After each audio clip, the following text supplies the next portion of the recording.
Good morning बच्चों, this is class 8th online class और the chapter is second and part 3 online video। तो बच्चों हम लोगों ने चैप्टर सेकंड में पीछे पढ़ा था। चैप्टर सेकंड का पहले नाम आपको याद होना चाहिए कि चैप्टर सेकंड का नाम था माइक्रो ऑर्गेनिज्म यानी सूक्ष्म जीव। तो हमने इसमें पढ़ा कि सूक्ष्म जीव होते क्या हैं, कितने टाइप के होते हैं और उनसे क्या क्या डिसीजेज होते हैं या उन्हें हम कैसे देख सकते हैं। कैसे आइए देखिए, चैप्टर में सबसे पहले बताया गया था कि हम उन्हें कैसे आइडेंटिफाई कर सकते हैं और इन सूक्ष्म जीवों को, उसमें ये बात आपको मेन बात बताई गई थी कि सूक्ष्म जीव को हम केवल माइक्रो ऑर्गेनिज्म से माइक्रोस्कोप से देख सकते हैं, क्योंकि ये इतने ज़्यादा छोटे होते हैं कि हम इन्हें नेकेड आइज से नहीं देख सकते। और उसके बाद ये कितने प्रकार के होते हैं, जैसे ये 5 प्रकार के होते हैं, बैक्टीरिया, एल्गी, फंजाई और प्रोटोजोआ, वायरस। और वीडियो के सेकंड पार्ट में हमने पढ़ा था कि इनसे कौन कौन से डिसीजेज होते हैं और वो डिसीजेज कौन कौन से डिसीजेज प्लांट में होते हैं, एनिमल्स में होते हैं, रूमेंट्स में होते हैं, या उसका क्या इफेक्ट होता है बॉडी पे। तो ये सब हमने सेकेंड पार्ट वीडियो में पढ़ा था। अब हम थर्ड पार्ट में पढ़ेंगे कि ये जो माइक्रो ऑर्गेनिज्म होते हैं ये किस तरह से हमें बेनिफिशियल होते हैं, यानी किस तरह से हमें ये फायदा देते हैं। तो बच्चों जो हमारे माइक्रो ऑर्गेनिज्म है वो हमें डिसीजेस देने के अलावा भी क्या करते हैं, हमें फायदा भी देते हैं। हमारे बहुत से जो उद्योग हैं, इट मीन्स हमारे जो इंडस्ट्रियल बहुत से इंडस्ट्रियल वर्क या इंडस्ट्रियल प्रोसेस में माइक्रो ऑर्गेनिज्म जो है वो हमें फ़ायदा देते हैं। मेडिसिनल इंडस्ट्री में भी हमें बहुत फ़ायदा देते हैं। तो सबसे पहले हम बात करेंगे फर्मेंटेशन की। फर्मेंटेशन बच्चों एक प्रोसेस है, यानी किण्वन कहते हैं इसको, किण्वन की प्रक्रिया कहते हैं। इसमें जो होता है ये ज़्यादातर बेकरी इंडस्ट्री में यूज़ किया जाता है। फर्मेंटेशन में बैक्टीरिया का यूज़ जो हमारा फूड प्रोडक्ट है उसको फ्लफी बनाने के लिए या उसको फुलाने के लिए यूज़ करते हैं। तो देखिए जैसे यहाँ लिखा है कि fermentation is a process of conversion of sugar into acid और अल्कोहल। तो फर्मेंटेशन में क्या होता है, जो शुगर होता है वो एसिड या अल्कोहल में, अम्ल या अल्कोहल में वो चेंज हो जाता है।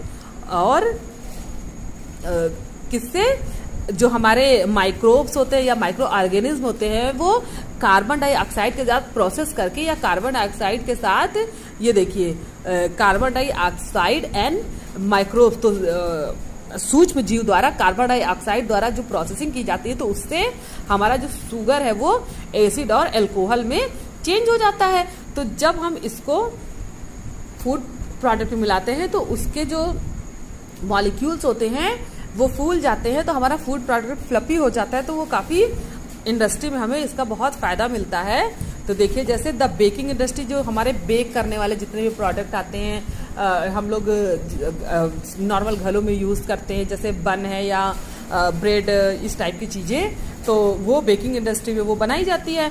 तो उसमें फर्मेंटेशन का बहुत ज़्यादा यूज़ होता है। उसमें क्या होता है कि बेकिंग इंडस्ट्री में fermentation effectively in baking bread, तो वो जितने भी हमारे व्हीट प्रोडक्ट है, ब्रेड है या जो भी हमारे जितने हमारे बन वगैरह जो भी प्रोडक्ट है, या हमारा चीज़ भी बेकिंग इंडस्ट्री में होता है। दूध को फर्मेंटेट करके हम चीज़ बनाते हैं, या ये वाइन वगैरह जो अल्कोहल बनाने में, तो इसमें हमें जो माइक्रो ऑर्गेनिज्म बहुत ही ज़्यादा हेल्प करते हैं। ये क्या करते हैं, फर्मेंटेशन द्वारा ये सारी प्रोडक्ट्स फर्मेंटेशन द्वारा बनाई जाती है। जैसे ये वाइन है, ये अल्कोहल है, तो ये बहुत से मेडिसिन में भी अल्कोहल हमारा यूज़ होता है, या नॉर्मली दवाओं के रूप में भी यूज़ होता है। और कुछ लोग इसका अधिक सेवन करते हैं, नशे के लिए प्रयोग करते हैं। तो इन सब में क्या होता है, ये माइक्रोब्स और कार्बोहाइड्रेट के रिएक्शन द्वारा शुगर जब अल्कोहल में चेंज होता है तो मतलब इसको बनाने के लिए हमारे जो है सूक्ष्म जीव बहुत ही ज़्यादा जिम्मेदार होते हैं। तो उसी तरह देखिए ये बेकिंग इंडस्ट्री, तो बच्चों फर्मेंटेशन जो है वो हमारा बेकिंग इंडस्ट्री हुआ या चीज़ इंडस्ट्री, वाइन इंडस्ट्री, तो इन सब में क्या होता है कि माइक्रोब शुगर को अल्कोहल में या एसिड में प्रोड्यूस करता है। तो ये हमें इसमें बहुत ज़्यादा हेल्पफुल, तो ये हमारा माइक्रो ऑर्गेनिज्म का जो ये हमें बेनिफिट मिलता है। तो या हमारा प्रिपरेशन ऑफ वाइन में, तो वाइन कैसे प्रिपेयर होता है, तो वाइन फर्मेंटेशन में क्या होता है कि जो हमारा जो वाइन है या अंगूर के जूस या हमारे और भी फूड मटेरियल्स हैं, तो उनके जूस से जो है वो बनाया जाता है अल्कोहलिक बीवरेज जो बनाया जाता है। तो इसके फर्मेंटेशन में क्या होता है, ईस्ट जो है वो जो जब वो जूस है उस जूस में जो शुगर होता है, जो भी हमारा फ्रूट जूस होता है उसमें जो शुगर होता है मोस्टली जो है ग्रेप जूस से वाइन बनता है। लेकिन कहीं कहीं चावल में स्टार्च होता है उससे बनता है, या महुआ, हमारा एक महुआ प्लांट होता है उसके फ्रूट से बनता है। तो अलग अलग फ्रूट आइटम से बनता है, लेकिन हमारा जो वाइन प्योर वाइन होता है वो ग्रेप से बनता है। तो उसमें जो ग्रेप में जो 90% हमारा पाया जाता है, 90% वाटर पाया जाता है, जो 10% शुगर पाया जाता है। और 90% वाटर पाया जाता है, 8% शुगर पाया जाता है और 2% हमारा फाइबर्स होता है। तो ये जो हमारा 8% जो शुगर होता है उसको वो अल्कोहल में, पानी की वजह से वो अल्कोहल में कन्वर्ट कर देता है। इसी तरह जो हमारा इसके बाद जो है ये सबसे जो है कड़ से दूध से जो दही जमता है, तो ये फर्मेंटेशन तो हम लोग जो है जनरली हर घर में ये फर्मेंटेशन उगाया जाता है। ये इंडस्ट्रियल यूज़ में तो होता ही होता है, लेकिन हर घर में किया जाता है ये फर्मेंटेशन। तो इसके लिए हमारा जो लैक्टोबैलिसिस बैक्टीरिया होता है, बैक्टीरिया का नाम है लैक्टोबैलिसिस। तो हमारे दूध में लैक्टिक एसिड होता है, तो ये जो लैक्टिक एसिड है उसको क्या करता है, वो जो लैक्टिक एसिड की वजह से लैक्टोबैलिसिस जो बैक्टीरिया है हमारे दूध को एसिड और प्रोटीन को अलग अलग कर देता है। ये देखिए, it convert lactose present in the milk into lactic acid.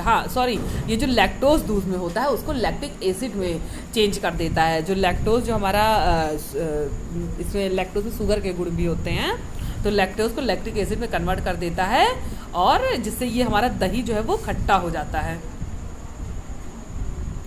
तो और इसके बाद ये सिरका है। सिरका जो है हमारे जितने शुगर सिरप टाइप हम मटेरियल होता है, जैसे कि शुगर केन का जो जूस होता है, गन्ने का रस जो होता है, वो हम उसे शुगर सिरप की तरह यूज़ कर सकते हैं। तो उसको जो है माइक्रोब्स उसको उसमें पाए जाने वाले एथिल अल्कोहल को ऑक्सीडाइज करके एथिल अल्कोहल या विनेगर में उसको फर्मेंटेट कर देते हैं। और तो लैक्टोबैलिसिस का आपने पढ़ा ही कि वो दही या चीज़ पनीर में चेंज कर देता है, चाहे वो लैक्टोज को लैक्टिक एसिड में चेंज करके दही बना देता है, या पानी और लैक्टोज को अलग करके पनीर या चीज़ बना देता है। तो हमारे जो दूध का जितना सारा काम होता है उसके लिए लैक्टोबैलिसिस बैक्टीरिया ही जिम्मेदार होता है। इसके अलावा फ्यूकस है। फ्यूकस जो है वो फूड आइटम जो जेली वैली बनाने में, जो फ्यूकस का प्लांट है, ये जेली वगैरह को फर्मेंटेट करने में जो जेलीज आती हैं, आप देखिए हमारे जो टॉफ़ी आती है या टॉफ़ी के साथ ही जेली टॉफ़ी आजकल मार्केट में आती है, तो क्रीम और जेली जो बनाई जाती है, तो उसके लिए हमारा जो फ्यूकस बैक्टीरिया जो है वो जिम्मेदार होता है। तो इस तरह से हमारे जो है ये इंडस्ट्रियल में बहुत ज़्यादा ये बैक्टीरियाज यूज़फुल होते हैं। इसके अलावा हमारा जो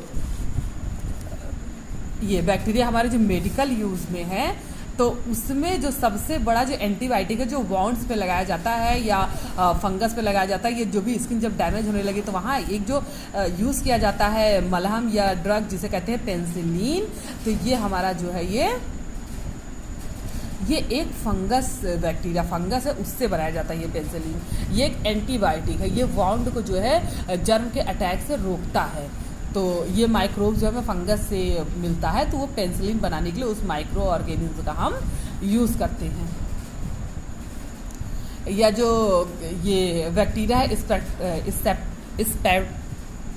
जो बैक्टीरिया है स्ट्रेप्टोमाइसिन, इसे कहते हैं स्ट्रेप्टोमाइसिन तो मेडिसिन का नाम है, स्ट्रेप्टोमाइसिस बैक्टीरिया का नाम है। तो स्ट्रेप्टोमाइसिस गैरिसस जो है ये क्या करता है, एंटीबायोटिक स्ट्रेप्टोमाइसिन, ये देखिए स्ट्रेप्टोमाइसिन एंटीबायोटिक को बनाने के लिए यूज़ किया जाता है। तो बहुत से बैक्टीरिया से जो है बहुत से एंटीबायोटिक्स मलहम भी और टैबलेट्स भी जो हम आउटर सेल पे यूज़ करते हैं या बॉडी के अंदर उसको इनहेल करते हैं, खाने के लिए यूज़ करते हैं। तो बैक्टीरिया जो हमारा वो इसमें मेडिकल इंडस्ट्री में हमें बैक्टीरिया बहुत ही ज़्यादा हेल्प करती है। अब इसके बाद एग्रीकल्चर यूज़ में तो बहुत सी बैक्टीरियाज जो होती हैं वो मिट्टी में उन बैक्टीरियाज क्या करती हैं, वहाँ पर सिम्बायोसिस इफेक्ट डालती हैं, जैसे कि उन प्लांट में नाइट्रोजन फिक्सन कर सकती हैं या तो एग्रीकल्चर यूज से पहले हम वैक्सीन की बात कर लें तो बहुत से डिसीजेस के अगेंस्ट जो है वैक्सीन बनाई जाती है। ये वैक्सीन डिसीजेस के अगेंस्ट इम्यूनिटी पावर पैदा करती है, इम्यूनिटी पावर उत्पन्न करती है, जिससे कि जो डिसीजेस है वो शरीर को इफेक्ट नहीं करता है। तो इन वैक्सीन या एंटीबॉडीज को बनाने के लिए हमें बहुत से माइक्रो ऑर्गेनिज्म जो है हमारे लिए हेल्पफुल रहते हैं। तो इस तरह से बैक्टीरिया जो हमारे मेडिकल यूज में बहुत ज्यादा ही हमारे स्वास्थ्य, जो भी हमारा स्वास्थ्य विभाग है या हमारी दवाओं का जो विभाग है उसमें हमें माइक्रो ऑर्गेनिज्म बहुत ज्यादा ही बेनिफिशियल होते हैं। इसके अलावा देखिए माइट्रोकांडिया एक फंजाई है, ये क्या है, सिम्बायोटिक रिलेशनशिप में पेड़ की जड़ों में रहती है। इससे वो क्या करती है, रूट्स में जो है एयरपोर्ट्स बना देती है, या रूट्स को ज्यादा एयरपोर्ट्स बना देती है, जिससे उसमें एरेशन होता है और वहाँ की जो मिट्टी है वो ज्यादा न्यूट्रिएंट्स और मिनरल्स जो है वो अट्रैक्ट करती है। तो इससे जो जहाँ भी माइट्रोकांड्रिया फंजाई जिन प्लांट में सिम्बायोटिक रिलेशनशिप में या सिम्बायोटिक रिलेशनशिप यानी सहजीवी मतलब साथ में रहती है और वो प्लांट से न्यूट्रिशन लेती है और प्लांट को इस तरह एटमॉस्फेयर वो प्रोवाइड करती है कि उससे रूट्स जो है वो जड़ों से ज्यादा मिनरल्स और न्यूट्रिशन खींच सके। इससे प्लांट को भी फायदा होता है और फंजाई को भी फायदा होता है। तो ये बैक्टीरिया हमारे पेड़ों के लिए, जिन पेड़ों में ये माइट्रोकांड्रिया सिम्बायोटिक रिलेशनशिप में रहती है, तो उन पेड़ों के लिए बहुत ज्यादा ही फायदेमंद होती है। यह हमारा नाइट्रोजन फिक्सिंग बैक्टीरिया राइजोबियम होता है। तो ये क्या करते हैं कि ये ज्यादातर राइजोबियम लेग्यूमिनस प्लांट की जड़ों में रहते हैं और ये वो एटमॉस्फेरिक नाइट्रोजन को फिक्स करते हैं मिट्टी में, जिससे कि प्लांट उस नाइट्रोजन को लेते हैं, जिससे कि उनको ज्यादा से ज्यादा न्यूट्रिशन मिलता है। तो इस तरह से माइक्रो ऑर्गेनिज्म जो हमारे एग्रीकल्चर में भी बहुत ज्यादा फायदा करते हैं। यह हमारे ये जो बैसिलस जो हमारा बैक्टीरिया है, ये मॉडिफाइड क्राफ्ट जो हमारे जैसे कि ग्राउंड नट हैं या हमारा इसी टाइप के जो हमारे मॉडिफाइड जितने प्लांट हैं उनके ये बैक्टीरियाज उनमें जो भी फंगस या कुछ और हार्मफुल बैक्टीरिया अगर अटैक करता है तो उनसे इनकी बचाव करती है जो बैसिलस बैक्टीरिया है। तो अब बच्चों डिग्रेशन की जो प्रोसेस है, डिग्रेशन क्या है, ये कॉम्प्लेक्स मटेरियल का ब्रेक डाउन होता है सिंपल मॉलिक्यूल्स में। इसे हम ऐसे कह सकते हैं जैसे जब हमने डाइजेशन पढ़ा था तो हम जब कंपाउंड फॉर्म में एनर्जी लेते थे तो उसको सिंपलर फॉर्म में हमारे डाइजेशन में वो टूटता था, हमारे बॉडी द्वारा जो है ऑब्जॉर्ब होता था। तो इसी तरह से वह प्रोसेस जिसमें कॉम्प्लेक्स मॉलिक्यूल जो है वो सिंपल मॉलिक्यूल से टूट जाता है उसे हम कहते हैं डिग्रेशन। तो जब मटेरियल में फिजिकल और केमिकल डिग्रेशन अपने आप होता है तो उसे हम बायोडिग्रेडेबल मटेरियल्स कहते हैं। तो बायोडिग्रेडेबल मटेरियल्स वो होंगे जिनका जो है डिग्रेशन या जिनका कॉम्प्लेक्स मटेरियल से सिंपल मटेरियल में डिग्रेशन या विभाजन अपने आप हो जाए, वो बायोडिग्रेडेबल होता है। जैसे कि हम अगर बात करें तो हमने अभी पीछे चैप्टर्स में पढ़ा है कि बायोडिग्रेडेबल वेस्ट, जैसे कि फ्रूट या वेजिटेबल्स के जो छिलके हैं वो अपने आप एटमॉस्फेयर में डिग्रेड हो जाते हैं, तो ये बायोडिग्रेडेबल होते हैं। तो यहाँ पर हम बात करेंगे ऑर्गेनिक मैटर और dead remains a part of animal undergo decomposition to form simple compounds. तो वो सब क्या है, डिग्रेडेबल मैटर्स हैं। तो यहाँ डिग्रेशन जो आपको बताया गया है, तो डिग्रेशन के लिए जो है, डिग्रेशन के लिए भी माइक्रो ऑर्गेनिज्म ही जिम्मेदार होते हैं।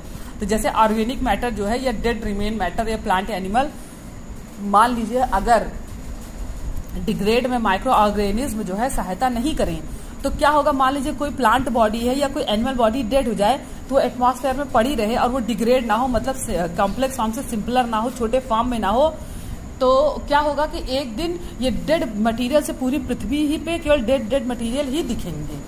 तो जो हमारे ये माइक्रो ऑर्गेनिज्म है वो एक प्रकार के सफाई कर्मी हुए एटमॉस्फेयर के। ये क्या करते हैं, डेड प्लांट हो या डेड एनिमल मटेरियल है, इसको क्या करते हैं, डिग्रेड कर देते हैं। डिग्रेड करके इनको सिंपलर कंपोनेंट्स में लाते हैं और फिर उनको गैसियस स्टेट में लाके एटमॉस्फेयर में विलीन कर देते हैं, मतलब एटमॉस्फेयर में रिलीज कर देते हैं। तो जो हमारा ये देखिए, the process of degradation by micro organism are also is a part of nitrogen cycle.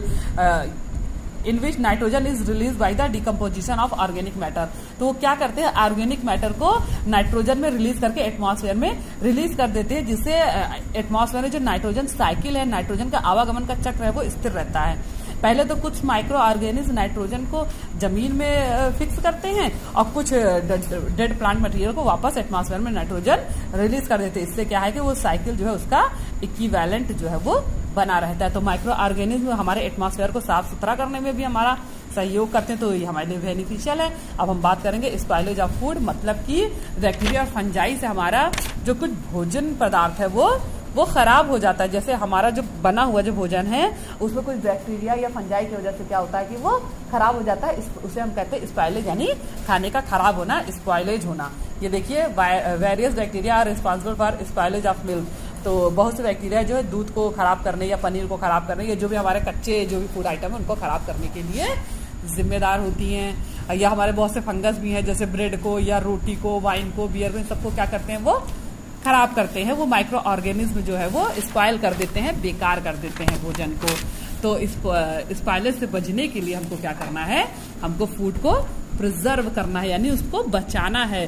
तो प्रिजर्वेशन ऑफ फूड मीन्स, ये देखिए, preservation of food is the process of preventing the spoilage of food items that need to be stored for a long period. Means भोजन के prevention से ये मतलब है कि हम अपने भोज आइटम को लंबे समय तक स्टोर करने और स्पॉइलेज से बचाने के लिए जो प्रक्रिया अपनाते हैं उसे हम प्रिवेंशन ऑफ फूड कहते हैं, यानी भोजन का प्रिवेंशन कहते हैं, भोजन का संरक्षण कहते हैं। तो ये देखिए, उसके लिए हमें ये फॉलोइंग रीजंस हैं हमें प्रिजर्व करने के लिए। To prevent people from falling sick due to consumption of contaminated food. तो हमें प्रिजर्व करने की जरूरत पड़ती है। ये जो हमारे स्टेप आप इसको ध्यान से पढ़ेंगे कि मान लीजिए कोई, हम अगर उसको प्रिजर्व नहीं करेंगे तो फूड कंटामिनेट हो जाएगा, तो अगले जो अगला मैन है या अगला ह्यूमन है या अगला एनिमल है उनके यूज के लायक नहीं रहेगा। और अगर मान लीजिए वो कंटामिनेटेड फूड, अगर ये जो कंटामिनेटेड फूड है अगर ये कोई ह्यूमन या एनिमल द्वारा ऑब्जॉर्व कर लिया जाता है या खा लिया जाता है तो वो उनको सिक कर देगा, बीमार कर देगा। तो इसी तरह से या क्या होगा कि हम फूड प्रोडक्ट को स्टोर कर लेंगे तो जिससे वो लॉन्ग टाइम तक चल सकता है। प्रिजर्वेशन के बहुत ही ज़्यादा फायदे हैं। ये इससे हमारा फूड आइटम बेकार नहीं होगा, हम एक टाइम में जितना यूज़ होगा उतना यूज़ होगा, बाकी हम प्रिजर्व करके रख लेंगे तो हमें नेक्स्ट टाइम के लिए यूज़ हो जाएगा। उससे हमें जो ट्रांसपोर्ट होगा फूड का एक एरिया से दूसरे एरिया में हम आराम से जो उसको भेज सकते हैं वो खराब नहीं होगा। अगर हम प्रिजर्व करके भेजते हैं तो वो स्पॉइल नहीं होगा, तो यूज़ के लायक बना रहेगा। और ट्रांसपोर्टेशन में जो है आराम से हम बढ़िया से उसको स्टोर करके आराम से भेज सकते हैं, वो बहुत ज़्यादा ईजी हो जाएगा। और जो फूड का हॉस्पिटल में या एयरलाइंस में, ट्रेन्स में या जो डिफरेंट जगहों पे हमें फूड का जो सप्लाई करना पड़ता है तो वो जो है हमें बहुत ज़्यादा आसान हो जाएगा। तो प्रिजर्वेशन के लिए जो है फूड के प्रिजर्वेशन की जो टेक्निक है, तो ये फॉलोइंग टेक्निक्स है, हम जल्दी आपको बता देते हैं क्योंकि हमारे पास टाइम कम है। तो ये जो जैसे सन ड्राइंग, पहले हम क्या करते हैं, फूड को धूप में सुखाते हैं और जब वो अच्छी तरह से ड्राई हो जाए तो हम उसको प्रिजर्व कर सकते हैं। इसके लिए हमारे जितने जो ड्राई फ्रूट्स आते हैं, जो उसमें फ्रूट्स को ड्राई करके रखा जाता है, या हमारी दाल हो गई, हमारे अनाज हो गए, सीरियल्स हो गई, पल्सेस हो गए, हमारे मसाले हो गए। ये देखिए, इस मेथड से हमारा क्या है, मोस्ट ऑफ द सीरियल्स यानी अनाज, दालें या हमारे मसाले जो है इस मेथड से प्रिजर्व किए जाते हैं। उसके बाद heating method, boiling of water is the basic cooking practice to prevent the spread of diseases due to micro organism. तो हम क्या करते हैं, चीज़ों को बॉयल, जो ऐसे होते हैं जैसे कि मिल्क है तो हम इसको बॉयल करते रहते हैं हर 6 घंटे में, तो बॉयल करके हम इसको प्रिजर्व कर सकते हैं। जैसे या फिर हम इसको इतने ज़्यादा टेम्परेचर पे इसको बॉयल करते हैं, जैसे कि preserve milk where in the milk is heated on 135 degree Celsius for a few second and stored in sterile containers. मतलब वो जो हमारा एक लंबा सा कंटेनर होता है, दूध का डिब्बा होता है, उसे स्टेरलाइट कंटेनर्स कहते हैं। तो उसमें एकदम हाई टेम्परेचर पे दूध को गर्म करके और स्टोर किया जाता है, जिससे उसमें माइक्रोब्स जो है अटैक नहीं कर पाते हैं। यह हमारा सॉल्टिंग हो गया, हम नमक, बहुत से फूड आइटम जैसे फिश अगर इधर से उधर स्टोर करना था उसे नमक द्वारा प्रिजर्व करते हैं। नमक जो है उससे नमक उसका मॉइस्चर अब्जॉर्ब कर लेता है, जिससे वो माइक्रो ऑर्गेनिज्म उसमें अटैक नहीं कर पाता है। हम शुगरिंग भी करते हैं, जैसे जेम्स है, जेली, हम जो फूड आइटम है उनको लिक्विड बना के उनको जेलीज बना लेते हैं, या उनको देखिए जामुन जो है jamun is preserve for long period using sugar syrup, हम क्या करते हैं उसको पीस कर उसका शुगर सिरप बना लेते हैं, उसको फिर स्टोर कर सकते हैं। तो क्या होगा, इन सब विधि से माइक्रो ऑर्गेनिज्म उसमें अटैक नहीं करते हैं। या यूजिंग ऑयल और विनेगर, या हम सिरका और विनेगर द्वारा हम जो हमारे वेजिटेबल्स आइटम हैं जिन्हें हम लॉन्ग टाइम तक फ्रेश रखना चाहते हैं, उन्हें हम सिरका या विनेगर द्वारा उसको प्रिजर्व कर सकते हैं। इसका जो हमारा सबसे बढ़िया उदाहरण है वो है हमारा अचार। देखिए अचार तो सभी के घरों में बनता है, तो अचार क्या है, वो सिर्फ ऑयल और सिर्फ विनेगर द्वारा उसे प्रिजर्व किया जाता है। उसके बाद पास्चराइजेशन। तो बच्चों पास्चराइजेशन वो प्रोसेस है जिसमें 70 डिग्री टेम्परेचर पे इस पास्चराइजेशन से दूध को जो है प्रिजर्व किया जाता है। आप हमारे घरों में जो पैकेट वाले डेयरी से दूध आते हैं, जो पैकेट वाले, वो देखिए उस पर लिखा रहता है पास्चुरीकृत हिंदी में, या पास्चराइज्ड। तो बच्चों वो पास्चराइज होता है, तो उसमें मिल्क को 70 डिग्री सेंटीग्रेड पे जो है उसको बहुत तेज़ी से क्विकली कुक्ड किया जाता है, मतलब टेम्परेचर हाई रखा जाता है, जिससे जो मिल्क के जो माइक्रोब्स हैं छोटे छोटे वो किल हो जाते हैं, ख़त्म हो जाते हैं, और फिर वो जो है उसके फ्लेवर को हीट नहीं करते हैं, या वो हमारे मिल्क को ख़राब नहीं कर पाते हैं। उनको 70 डिग्री सेंटीग्रेड पे क्विकली हीट करके और पॉलीथीन से पैक कर दिया जाता है, जिससे उन पर माइक्रोब्स अटैक नहीं करते हैं और वो उसको स्पॉइल नहीं कर पाते हैं। और उसके बाद हमारा फ्रीजिंग मेथड है। ये तो सभी को पता है कि हम रेफ्रिजरेशन में, घर में भी जो है रेफ्रिजरेटर्स में खानों को प्रिजर्व किया जाता है, और रेस्टोरेंट्स वगैरह में बड़े रेफ्रिजरेटर्स होते हैं उनमें प्रिजर्व किया जाता है। तो जो फ्रीजिंग मेथड है हमारा, इस तरह से हम काफ़ी लॉन्ग टाइम तक अपना जो है फूड मटेरियल उसको एक्सपायर होने से बचा सकते हैं, उसको प्रिजर्व कर सकते हैं। कभी कभी कोई और जो नॉर्मल हमारा जो फ्रीज का टेम्परेचर होता है वो 10 डिग्री या 8 डिग्री पर हम चलाते हैं, लेकिन कुछ मटेरियल ऐसे होते हैं जिनको हमें साल 2 साल के लिए फ्रीज करना होता है, तो उन्हें डीप फ्रीजिंग विधि द्वारा प्रिजर्व किया जाता है। उसमें टेम्परेचर जो है -18 डिग्री सेंटीग्रेड पर चला जाता है, और उसमें किसी जैसे ऐसे आइटम जिन्हें हम महीने भर के लिए या 3 महीने या 6 महीने के लिए प्रिजर्व करते हैं, तो उसमें हमें डीप फ्रीजिंग विधि की ज़रूरत पड़ती है।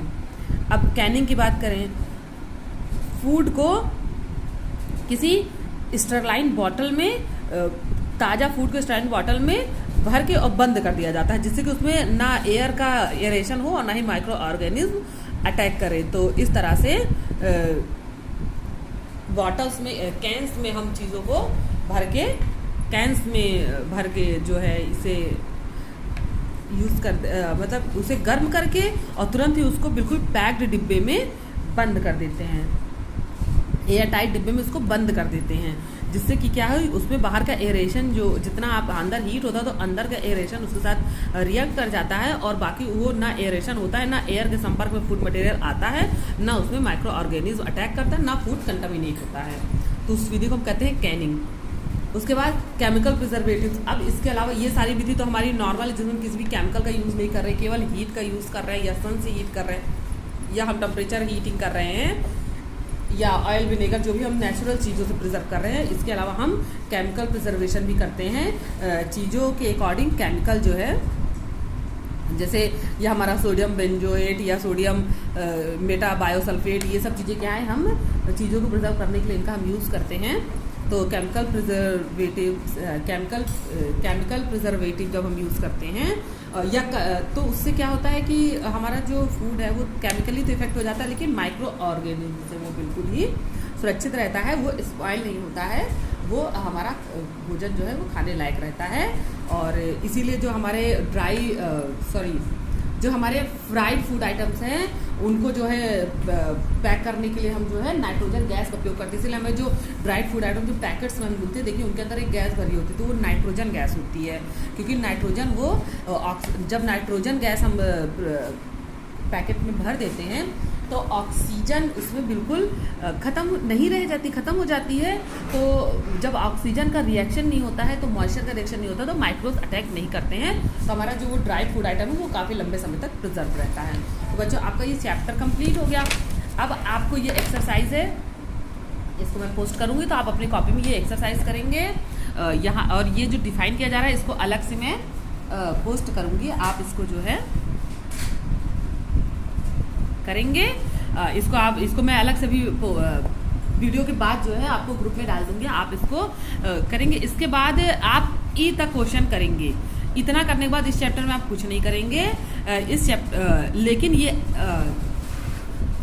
एफ की जो जगह है इसको आप मतलब कल मैं इसका क्वेश्चन आंसर पोस्ट करूंगी, तो कल आपका टर्न नहीं है, लेकिन फिर भी मैं इसको जब पोस्ट करूंगी तो आप इसको अपनी कॉपी में यहाँ तक आप कंप्लीट करने के बाद फिर इसको आप अपनी कॉपी में कर लीजिएगा।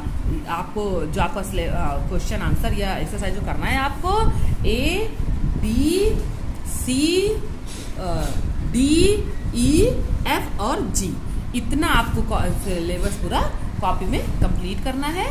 तो आपको अभी यहाँ तक का आंसर और एक्सरसाइज और ये आंसर आपको अभी मैं आज ही पोस्ट करूँगी, और इसका आंसर मैं आपको कल पोस्ट करूँगी। आप अपनी पूरी कॉपी में इसको मेंटेन करिए। आपकी वर्ड मीनिंग अभी पोस्ट करूँगी, और इस वीडियो को आप आराम से देखिए, समझिए। इसके अलावा आपके डाउट क्लासेस भी आपकी आज से स्टार्ट हो गई हैं, तो आप डाउट क्लास में भी क्लियर कर सकते हैं। आपने और बहुत से बच्चों ने डाउट क्लास में क्लियर किया भी है, और अब आप आगे अपने टाइम के अकॉर्डिंग डाउट क्लास में अपने डाउट्स को क्लियर कीजिए और कॉपी पूरी मेंटेन कीजिए। कभी भी आपकी कॉपी चेक करने के लिए मंगाई जा सकती है। Thank you.